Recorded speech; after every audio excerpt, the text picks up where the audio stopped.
ಜೈ ಭೀಮ್. ಜೈ ಭೀಮ್. ಈ ದಿನ ದಿವಂಗತ ಡಾಕ್ಟರ್ ಜಿಗ್ನಿ ಶಂಕರ್ ಸಾಹೇಬರು ಪರಿನಿರ್ವಹಣೆ ಆದಂಥ ದಿನ ಇಂದಿಗೆ 2 ವರ್ಷ ಆಯಿತು.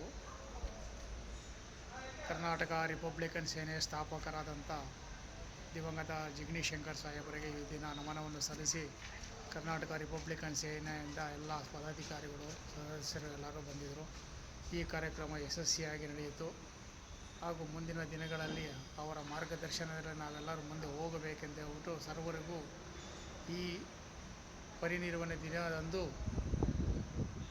ಬಾಬಾ ಸಾಹೇಬ್ ಅಂಬೇಡ್ಕರ್ ಅನುಯಾಯಿಯಾಗಿ ಜೀವನ ಪರ್ಯಂತರ ಅವರು ತನ್ನ ಜೀವನವನ್ನು ಈ ಹೋರಾಟದ ಮೂಲಕವೇ ಕಳೆದಂಥ ಒಬ್ಬ ನಾಯಕ ಹಾಗೂ ಧೀಮಂತ ನಾಯಕ.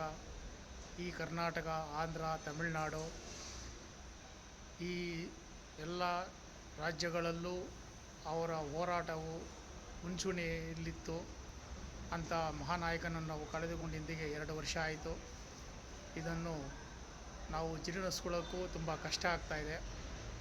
ಮುಂದಿನ ದಿನಗಳಲ್ಲಿ ಅವರ ಮಾರ್ಗದರ್ಶನದಲ್ಲಿ ಅವರು ಸೂಚಿಸಿದಂಥ ದಿಕ್ಸೂಚನೆಯಲ್ಲಿ ಹೋರಾಟಗಳು ಮುನ್ನಡೆಯಬೇಕು.